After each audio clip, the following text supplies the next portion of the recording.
Olá a todos e sejam muito bem-vindos para um novo episódio do especial de Halloween. O meu nome é Joana e no vídeo de hoje venho falar-vos sobre o caso real que inspirou o filme de terror A Órfã.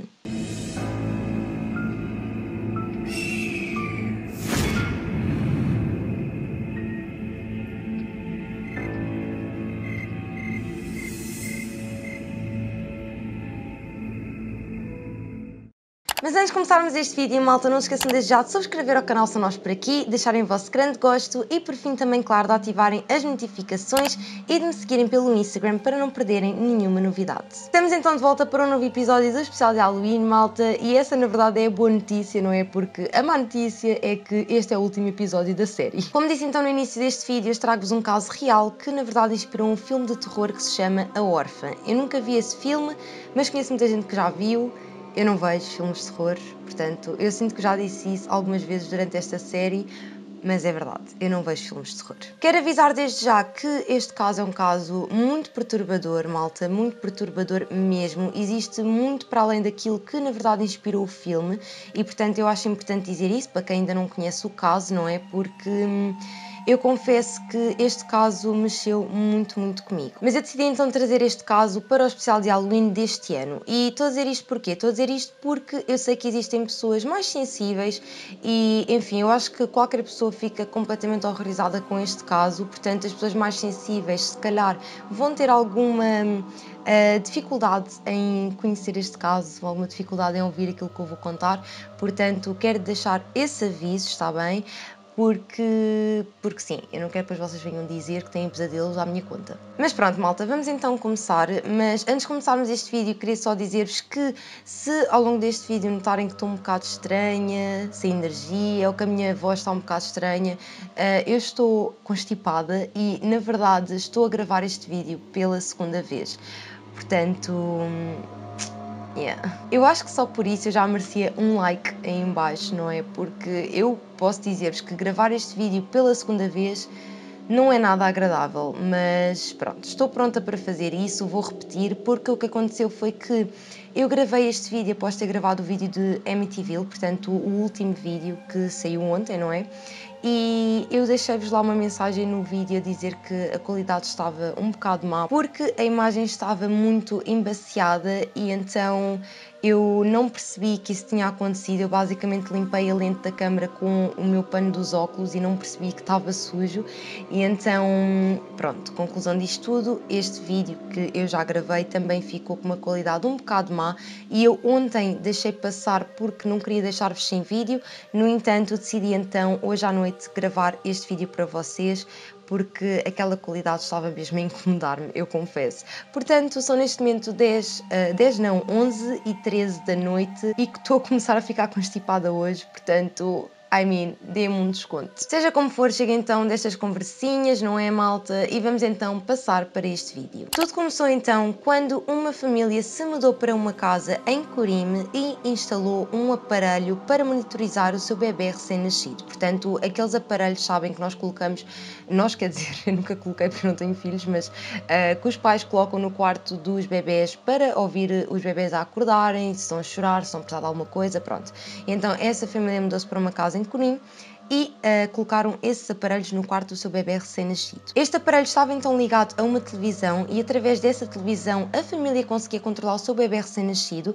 No entanto, o que aconteceu foi que existiu uma interferência e basicamente a família começou a receber imagens muito estranhas daquilo que pareciam ser crianças presas dentro de uma jaula. Inicialmente a família não sabia bem o que fazer porque eles não faziam a mínima ideia de onde é que vinham aquelas imagens. No entanto, passado alguns dias, eles perceberam que essas imagens estavam a vir da casa do lado, portanto dos seus vizinhos. Como eles acharam isto tão estranho, eles gravaram essas gravações e assim que perceberam que era dos vizinhos do lado, eles foram então fazer uma queixa à polícia. Foi então no dia 10 de maio de 2007 que a polícia foi então a essa casa e inicialmente as pessoas que estavam lá deixaram-nos entrar, mas eles queriam ir até à cave, porque havia uma porta que estava com um cadeado, eles queriam ver o que é que se passava por detrás atrás dessa porta e foi então quando a Clara e a Catarina não os deixavam entrar. E eu já vos explico quem é que é a Clara e a Catarina, mas isto para vos dizer então que a polícia conseguiu então entrar, colocaram-nas no carro,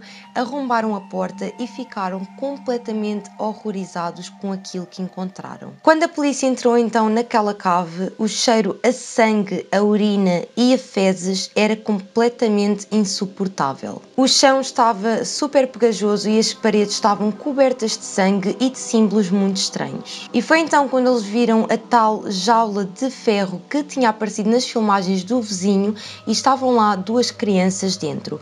Uma delas estava desmaiada e a outra estava em estado de choque. Ambos os meninos apresentavam feridas horríveis no seu corpo, infecções gravíssimas e, para além disso, estavam com uma grande desidratação. E à frente desta jaula estava uma criança, portanto, uma menina que estava agarrada a um urso de peluche e que, basicamente, quando viu a polícia, correu para os braços dos polícias a dizer que também era prisioneira daquele lugar horrível. Ela disse-lhes então que se chamava Annika e que tinha 12 anos e que era a filha adotiva da Clara. Assim que a Annika disse isto então aos polícias, os polícias levaram-na até a uma assistente social enquanto tentavam então tirar os meninos da jaula, porque para eles a prioridade principal era essa, era tirar aquelas duas crianças dentro da jaula. E eu calculo que após esta introdução vocês estejam com imensas perguntas na vossa cabeça neste momento e portanto eu vou tentar responder algumas e vou então começar por vos explicar quem é a Clara e a Catarina. A Clara Marova, e não sei se é assim que se diz o último nome, mas peço desculpa se me estiverem a enganar,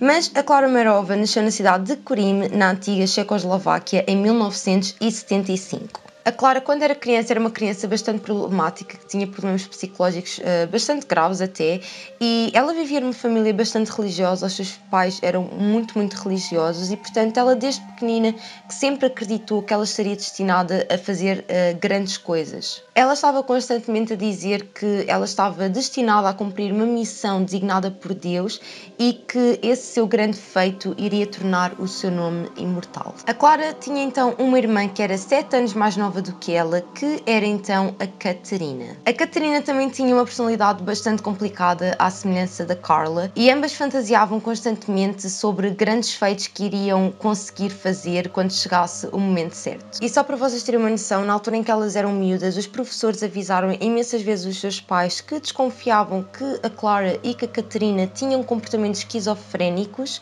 No entanto, a mãe delas nunca achou que isso fosse de facto verdade e cada vez que algum professor lhe dizia isso, ela tirava as meninas para outra escola. E isto basicamente acontecia porque na escola muitas das vezes a Clara e a Catarina começavam com os seus discursos excêntricos em que basicamente diziam a toda a gente que estavam destinadas a cumprir uma grande missão designada por Deus e as pessoas ficavam um bocado tipo assustadas com a conversa delas e então a mãe delas mudava-as sempre de escola. A situação era tão grave que na verdade existem rumores de que a Clara, quando tinha 13 anos, tentou asfixiar a Catarina, portanto a sua irmã, com o intuito de a seguir a fazer ressuscitar. Portanto, a sua irmã compactou também com isto porque, como eu já vos disse, tanto uma como a outra tinham assim discursos que, enfim, que não faziam grande sentido. Na verdade, a Clara chegou até a ser medicada, portanto ela foi acompanhada por um psiquiatra. No entanto, tudo isto acabou quando a mãe dela se intrometeu e disse que não queria que a sua filha andasse num psiquiatra e então ela deixou de tomar a medicação. No entanto, com o passar dos anos, a Clara acabou por ir viver então sozinha e ela na altura inclusive entrou também para a universidade onde tirou o curso de engenharia. No entanto, ela nunca deixou de ter este tipo de fixações religiosas, sabem? Porque muitos dos colegas dela diziam que ela era uma pessoa muito tímida, muito retraída, não falava praticamente com ninguém. Algum tempo após isto ter acontecido, a Clara teve uma grande discussão com a sua mãe e foi então aí que a Clara decidiu cortar completamente relações com a sua família. Eventualmente a Clara conheceu então um homem mais velho do que ela e, na verdade, casaram-se e nesta altura a vida da Clara começou a ser uma vida bastante normal, por assim dizer, porque durante este período em que ela estava casada com este homem, ela deixou de ter esse tipo de fixações religiosas, sabem? Ela estava simplesmente a ser uma pessoa normal, inclusive ela teve 2 filhos com este homem. Os seus filhos chamavam-se então Ondřej e Jakub e a sua vida era bastante tranquila em Praga, que era então para onde ela se tinha mudado com a sua família. No entanto, esta vida de família perfeita não ia durar muito tempo. Basicamente, a Clara começou a desconfiar que o seu marido estava a viver uma vida dupla, portanto que andava com outra mulher, e então ela começou a ficar realmente doentia com isto, com um caráter muito doentio, e então ela começou a dizer a toda a gente que o seu marido era violento, que lhe batia, que tratava mal as crianças, e eles começaram a discutir tantas vezes que chegou ao ponto de um assistente social ir até à casa deles para ver o que é que se passava. E foi então quando eles se decidiram divorciar, e na altura quem ficou com a custódia dos filhos foi a Clara, e na altura ele não contestou de todo esta decisão, e na altura ele inclusive mudou-se para a Hungria, onde começou então a sua vida nova. E portanto, apesar disto tudo que eu vos contei sobre a Clara, ela na verdade era uma ótima mãe, ela amava os seus filhos, ela vivia para os filhos, basicamente. Ela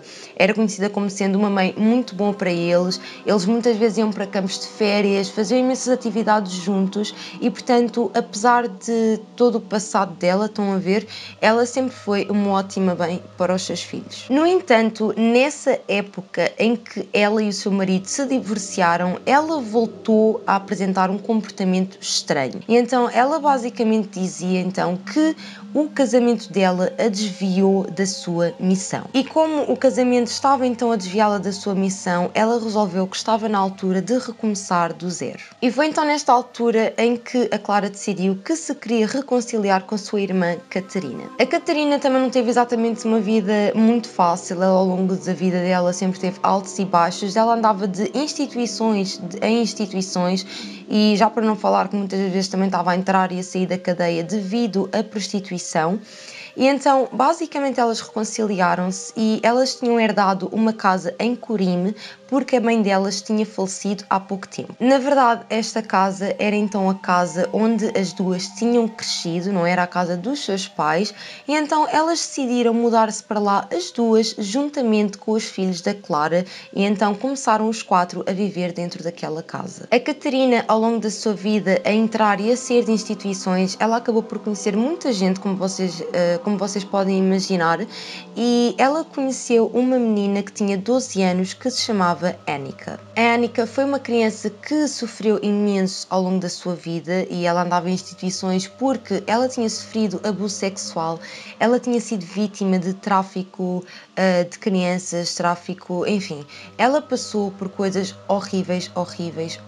Basicamente, a Catarina apresentou então a Annika à Clara e ela gostou imenso da Annika, a Clara gostou imenso dela, e ela soube da sua história e ficou com muita pena dela e quis também ajudá-la, e então basicamente eles começaram-se a dar tanto que chegou ao ponto então de a Clara querer então adotar a Annika. Ela arranjou os papéis para a adoção e recebeu a Annika na sua família, e então basicamente começaram a viver as duas, portanto a Clara e a Catarina, mais os filhos da Clara e a Annika. E foi então a partir deste momento, a partir do momento em que a Annika foi viver para a casa da Clara e com os seus filhos e com a sua irmã, que as coisas começaram a mudar. A Annika era uma criança que estava constantemente a chamar a atenção e ela odiava quando a Clara dava atenção aos seus filhos, porque basicamente, como eu vos disse, a Clara era uma mãe que era realmente muito querida com os seus filhos, ela passava imenso tempo com eles, e então basicamente a Annika sentia ciúmes dos dois meninos. E então ela estava constantemente a arranjar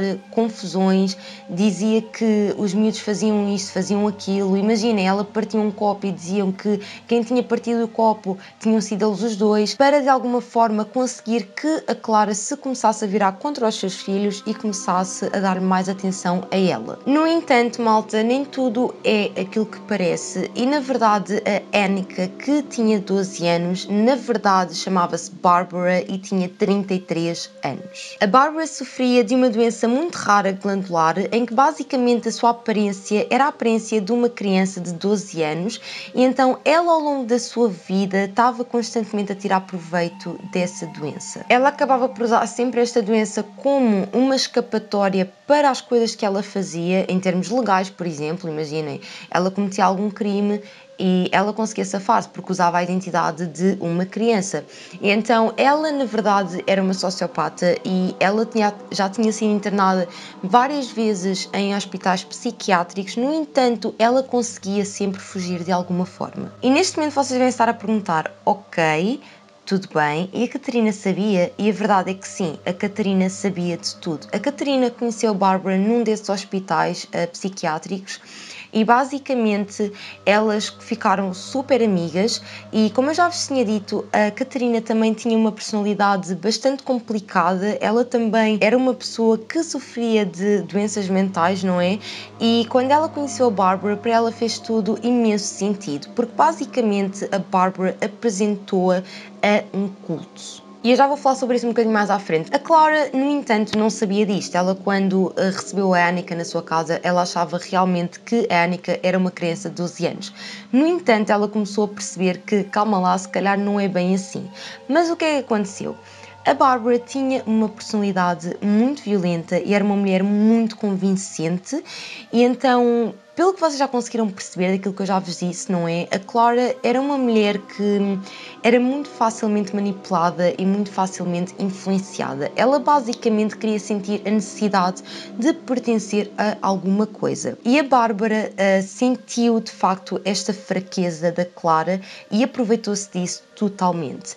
Tanto que, quando ela se mudou então lá para casa, ela começou a dizer-lhe imensas coisas, como que eu acredito na tua missão, tu tens uma missão para cumprir de Deus, no fundo de ter controle sobre aquilo que a Clara fazia. E então a Clara era tão facilmente manipulada que basicamente a Bárbara para ela tornou-se quase como uma mentora. E foi então por influência da Bárbara que as duas irmãs começaram então a frequentar uma seita, portanto um culto que se chamava o Movimento Graal. E este movimento Graal na verdade tem imensos seguidores pelo mundo inteiro, o que é de certa forma assustador. Mas só para vos explicar, basicamente este movimento Graal foi um movimento que surgiu em 1980 e todos os membros que faziam parte então deste culto, eles recebiam e cumpriam ordens de um homem que se chama Doutor. No fundo ninguém sabia quem é que era este Doutor, mas toda a gente recebia mensagens desse Doutor e cumpriam aquilo que o Doutor lhes dizia. Este Doutor enviava mensagens com etapas de iluminação que os seus seguidores tinham de seguir.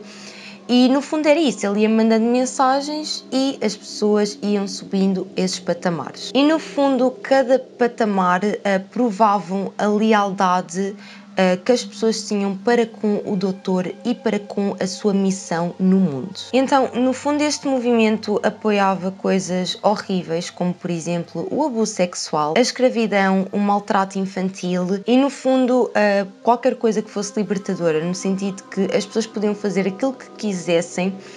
Não existiam exatamente grandes regras, sabem? Tudo era permitido. E então a Clara e a Catarina começaram então a entrar nisto, não é? Nesta seita, neste culto, e o comportamento delas começou a piorar ainda mais. Só para vocês terem uma noção, a Clara inclusive rapou o cabelo e rapou as suas sobrancelhas porque a Bárbara a tinha influenciado a fazer isso. Ela começou a vestir-se super mal, ela quase parecia como uma sem-abrigo, sabem? Ela já nem sequer tomava banho e andava assim na rua. E como eu já vos tinha dito então, a Bárbara comportava-se como filha da Clara. Ela na altura ainda não sabia bem que a Bárbara tinha 33 anos, aliás, eu acho que ela não sabia mesmo, por aquilo que eu consegui encontrar na minha pesquisa. Ela ainda não sabia, ela só descobriu isso mais tarde. Apesar da Catarina saber, a Catarina já sabia disso há imenso tempo, né, desde que a conhecia. E então, basicamente, como eu já vos tinha dito, a Bárbara, portanto a Annika, não é? Comportava-se como uma criança, estava constantemente a fazer queixinhas dos filhos da Clara à Clara, acusava-os de partir coisas que não tinham partido e começou também a dizer à Clara que os seus filhos gozavam com a sua ideologia religiosa, portanto, que os seus filhos gozavam com toda essa história dela querer seguir a sua missão. E que, no fundo, os seus filhos estavam a impedi-la de chegar até a essa iluminação que o Doutor tanto falava. E foi aqui que as coisas realmente começaram-se a descontrolar por completo, porque, basicamente, a Clara começou a castigar os seus filhos devido à Bárbara Ela basicamente começou a bater-lhes, muitas das vezes tirava-lhes a comida, portanto não os deixava comer, e chegou até ao ponto dela já não saber lidar com o mau comportamento dos seus filhos e pedir conselhos à Barbara. E foi realmente aqui que a Barbara começou a ficar ainda mais no controle de tudo, porque quer dizer, ela já estava no controle de toda a situação, não é? Porque ela já tinha influenciado completamente a Clara, mas aqui ela começou realmente a piorar tudo, e foi então quando ela sugeriu à Clara que se devia comprar uma jaula para se meter lá os meninos, porque dessa forma conseguiam controlar o mau comportamento deles. Elas encomendaram então esta jaula a um senhor perto da casa delas que construía então canis, e basicamente elas receberam a jaula e colocaram a jaula na cave da casa. Basicamente na cabeça delas isto era perfeito, porque elas conseguiam dar-lhes comida através das barras da jaula, não é? E eles dessa forma não se conseguiam comportar mal. Basicamente a Barbara continuava a fazer a cabeça da Clara e chamava os dois meninos de pequenos demónios, e diziam que eles estavam ali para destruir todos os planos que a Clara tinha desenhado para ela própria. E foi então em 2006 que ambos os meninos foram colocados naquela jaula completamente nus, e mal eles sabiam que iam ficar naquela jaula durante aproximadamente um ano. E as coisas aqui começaram-se a descontrolar ainda mais, porque a Barbara conseguiu convencer a Clara e a Catarina a fazerem reuniões lá em casa, portanto basicamente elas e outras pessoas que faziam parte então do tal culto que eu vos tinha falado começaram a fazer reuniões dentro da casa. Durante essas reuniões pessoas entravam, saíam da casa, muitas das vezes dormiam por lá, e nesta altura a Barbara conseguiu então influenciar ainda mais as irmãs para castigarem os meninos. E então basicamente elas tratavam-nos super mal, eles dormiam nus naquela jaula, não tinham mantas, não tinham absolutamente nada, eles nem sequer saíam da jaula para fazer as suas necessidades, portanto eles dormiam em cima das suas próprias necessidades, elas atiravam comida para a jaula para eles comerem, e quando sentiam que eles tinham de tomar banho, elas basicamente atiravam água para cima deles dentro da jaula. Eles foram totalmente proibidos de falar com quem quer que seja que estivesse naquela casa, e foram inclusive proibidos de falarem um com o outro. E então cada vez que eles choravam ou cada vez que eles se queixavam, elas basicamente batiam-lhes com barras de madeira. Nesta altura eles começaram a ser torturados por elas, eles eram queimados com cigarros e tudo mais, e enfim, só teve tendência para piorar. Chegou então um dia que a Barbara contou à Catarina e à Clara que ela tinha sido abençoada pelo doutor, e que basicamente as duas crianças tinham de ser preparadas para um ritual de confirmação. E não me perguntem o que é que isto significa, mas basicamente fez com que eu encontrei na minha pesquisa que eles tinham de ser preparados para um ritual de confirmação. E então basicamente no que é que consistia este ritual de confirmação? Consistia no seguinte: eles tinham então que ser alimentados com doces para engordarem, portanto para ganharem peso, e depois então de terem bastante peso, eles iam ser então sacrificados e iam servir como jantar para a seita. No entanto, e por estranho que isto pareça, isto até foi demasiado para a Catarina e para a Clara. Elas não achavam de todo que isso fosse algo positivo, e então elas basicamente recusaram-se a matar as crianças. No entanto, apesar de não quererem matar as crianças, elas aceitaram uma outra sugestão da Barbara. Esta sugestão consistia em beberem o seu sangue e comerem partes da sua carne. E aqui, malta, as coisas vão realmente piorar, portanto, se vocês forem muito sensíveis, não continuem a assistir a este vídeo. A primeira criança então a ser atacada por estas mulheres completamente doentes foi o Andrés. Elas obrigaram então o Andrés a colocar os seus braços através das grades, e então enquanto a Barbara segurava no seu braço, a Clara tirava pedaços de filetes, e estava muito uma impressão de caraças, tirava pedaços de carne do seu próprio filho, ia cortando e ia colocando esses bifes dentro de uma tigela. De seguida elas misturavam então esta carne e sangue com vinho e serviam isso nas reuniões do culto. Houve então um fim de semana em que a Catarina não estava em casa, e basicamente a Barbara conseguiu convencer a Clara a fazer o mesmo, mas desta vez ao seu outro filho, que era portanto o Jacob. Elas amarraram então o Jacob e a Clara começou a cortar mais uma vez carne do seu filho nos braços e das suas nádegas. E isto foi completamente horrível porque basicamente as duas praticaram canibalismo, não é? Elas basicamente comeram a carne do Jacob à sua frente e obrigaram o Andrés a fazer exatamente a mesma coisa. Portanto, elas obrigaram o irmão do Jacob a comer a sua carne à sua frente. E este foi apenas um dos rituais que eu vos estou a contar, porque existiram muitos outros dentro daquela cave. Aquelas crianças sofreram imenso nas mãos da sua mãe. Seria de esperar que alguém começasse a desconfiar de alguma coisa na vizinhança, uma vez que as crianças nunca mais tinham aparecido e uma vez também que a Clara estava completamente diferente. Como eu vos disse, ela andava totalmente mal vestida, ela não tomava banho, ela estava completamente diferente fisicamente e, portanto, acho que qualquer pessoa repara numa coisa dessas. No entanto, as pessoas ali não tinham muita mania de se meterem na vida dos outros, estão a perceber? E então, inclusive, muitas das vezes a Clara dizia aos seus vizinhos que os seus filhos estavam a passar férias com o seu pai. Após tudo isto ter acontecido, houve um dia que o Jacob e o Andrés quase que conseguiram fugir daquela casa. Na verdade, eles conseguiram mesmo sair da jaula e conseguiram fugir de casa. No entanto, a sua tia, portanto a Catarina, apanhou-os na rua e levou-os para casa. E portanto, imaginem os castigos que eles não devem ter levado nesse dia, não é? E basicamente foi então aí que surgiu a ideia da Bárbara de comprar então um monitor para controlar bebês. A ideia delas era comprar então esse monitor para que elas conseguissem constantemente controlar aquilo que as crianças estavam a fazer. Não só isto servia para elas controlarem o que eles estavam a fazer, como também para observarem a tortura que lhes faziam. Portanto, muitas das vezes o que acontecia era que ia, por exemplo, a Clara torturá-los e então a Catarina e a Bárbara ficavam a assistir.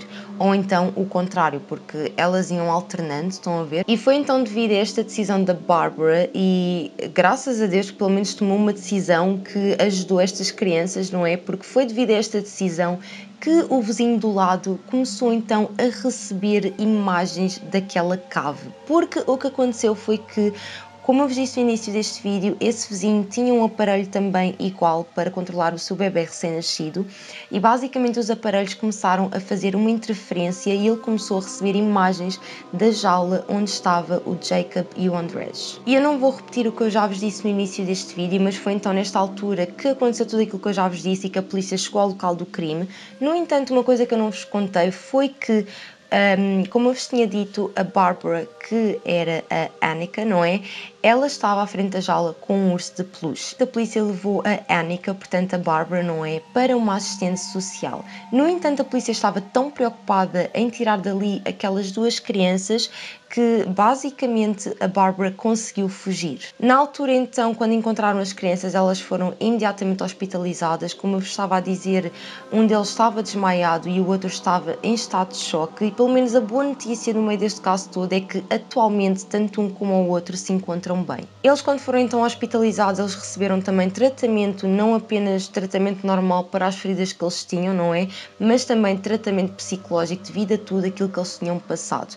E então o Andrés, que era então o seu filho mais velho, que tinha 12 anos na altura, ele na verdade chegou a ir a julgamento, testemunhar contra a sua tia e contra a sua mãe, porque ambas foram a julgamento devido a este caso, e ele basicamente contou todas as coisas horríveis que a sua mãe e a sua tia lhes tinham feito. Este julgamento foi tão forte que, só para vocês terem uma noção, 3 elementos do júri sentiram-se completamente enojados e passaram mesmo mal. Eles tiveram que sair dali porque tinham que apanhar ar, sabem? Porque aquilo foi too much. E houve inclusive uma das sessões no julgamento em que uma pessoa que estava a assistir tentou atacar a Clara com um martelo de tanta raiva que ele estava a sentir por aquela mulher. E foi então quando isto aconteceu que o juiz ordenou então que o julgamento fosse feito em portas fechadas. Portanto, eles proibiram as pessoas de assistirem a este julgamento porque realmente existiam muitas pessoas revoltadas. Eu não vou estar aqui a explicar o julgamento porque acho que não vale muito a pena, até porque também não existe assim tanta informação quanto isso relativamente ao julgamento, mas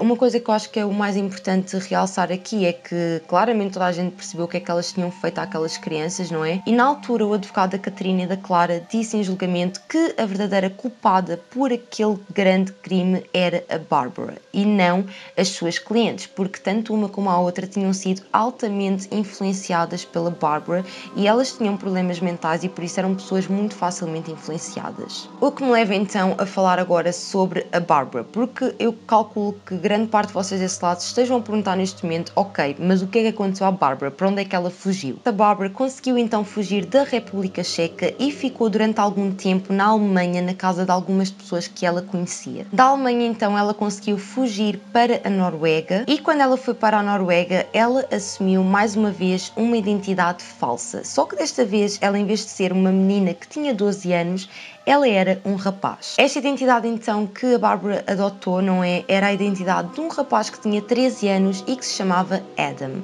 E como vocês já puderam perceber, ela era uma órfã, sempre o foi durante a sua vida inteira, era isso que ela fazia, era ser uma criança órfã, e então na altura quando ela foi para a Noruega, ela era uma criança órfã, um rapaz, neste momento, e então houve um casal norueguês que na verdade adotou a Barbara a achar que ela era um rapaz de 13 anos e que trataram então dela. Trataram tão bem dela que, só para vocês terem uma noção, a Barbara chegou a ser matriculada numa escola primária. E ela conseguiu viver esta vida com essa família norueguesa durante um ano, até que finalmente a polícia descobriu o seu paradeiro. Ela foi presa então na Noruega e os seus pais ficaram completamente chocados porque não estavam a perceber do porquê de estarem tantos polícias armados à volta da Barbara para a prenderem, não da Barbara, mas do Adam, não é? E foi então quando a polícia contou a este casal norueguês que o filho que eles tinham adotado de 13 anos, na verdade, era uma mulher que se chamava Barbara, que estava a ser procurada pela polícia e que tinha 30 e tal anos.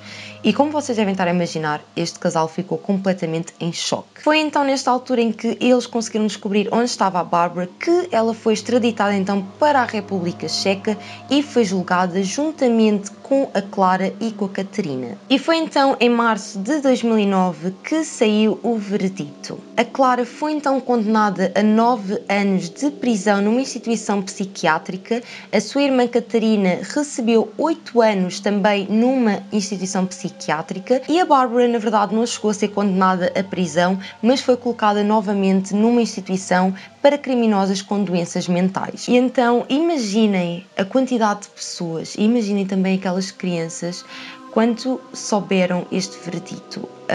Enfim, eu já vou dar a minha opinião, mas basicamente os especialistas disseram também em tribunal que de facto a Catarina e a Clara sofriam de esquizofrenia. Falando agora sobre as boas notícias deste caso, é que atualmente os dois meninos, que já não são exatamente meninos, não é? Eles cresceram e felizmente conseguiram recuperar dos horrores que eles viveram e eles atualmente vivem então na Hungria com o seu pai. E é isso, malta, chegamos então ao final de mais um vídeo aqui no canal. Dando a minha opinião, eu acho que nem preciso dar opinião. Eu acho que o caso fala por si mesmo, não é verdade? Eu sinto uma raiva, sinto uma revolta quando penso neste caso. Como eu vos disse então, foi este caso que inspirou o filme de terror A Órfã e acho que é bastante óbvio o porquê, não é? A personagem foi totalmente inspirada na Barbara, não é? Na mulher que tem não sei quantos anos de idade e parece ser uma criança. Eu nunca vi o filme da Órfã e sinceramente nem quero. Eu odeio filmes de terror, estou farta de dizer isso, mas é verdade, eu odeio filmes de terror. E para mim este caso é um verdadeiro terror. Eu acho que o caso real é ainda mais horroroso do que toda essa história da Barbara, percebem? Para mim o que me mete mais confusão neste caso é como é que uma mãe é capaz de fazer isto aos seus próprios filhos. Não consigo conceber, por mais que ela tivesse uma doença mental, tipo, I don't care, tipo, eu não consigo conceber uma coisa destas na minha cabeça. Já conheço este caso há algum tempo, tive caso para falar no Halloween do ano passado, não falei porque realmente é um daqueles casos que eu vejo vídeos sobre o caso e eu fico a tremer, mete-me nojo, mete-me confusão. E pronto, mas eu tinha que partilhar este caso porque realmente isto só mostra o quão horrível algumas pessoas são e essas crianças felizmente estão bem atualmente e eu acho que isso é o mais importante, mas realmente ninguém merece passar por aquilo que eles passaram. E é isto, malta, não me vou alongar mais com este vídeo. Digam-me então abaixo nos comentários o que é que vocês acham relativamente a este caso, apesar de parte de mim já saber aquilo que vocês vão dizer, não é? Mas, enfim, partilhem comigo a vossa opinião. E chegámos então ao último episódio do especial de Halloween de 2019, malta. Conseguimos, é verdade, 6 vídeos de seguida. Eu adorei gravar estes vídeos para vocês, como vocês já devem calcular, não é? Eu adoro gravar o especial de Halloween e fico sempre tão feliz por saber que desse lado vocês também gostam quando eu trago esta série. É aquela série que só acontece uma vez por ano e que eu sei que vocês estão sempre desejosos para que chegue outubro. Convencida? Um bocadinho. Mas pronto, malta, eu espero muito que vocês tenham gostado do especial de Halloween deste ano. Digam-me também abaixo nos comentários se vocês gostaram destes 6 episódios que saíram dia após dia aqui no canal e digam-me então se gostariam que eu para o ano voltasse a trazer então este especial de Halloween. Volto então a relembrar-vos para que subscrevam ao canal, para que deixem o vosso grande gosto, para apoiarem aqui também o meu trabalho no YouTube e por fim que ativem então as notificações e que me sigam pelo Instagram para não perderem nenhuma novidade. E é isto, pessoal, um grande beijinho para quem está a assistir e vemos então no meu próximo vídeo. Beijinhos!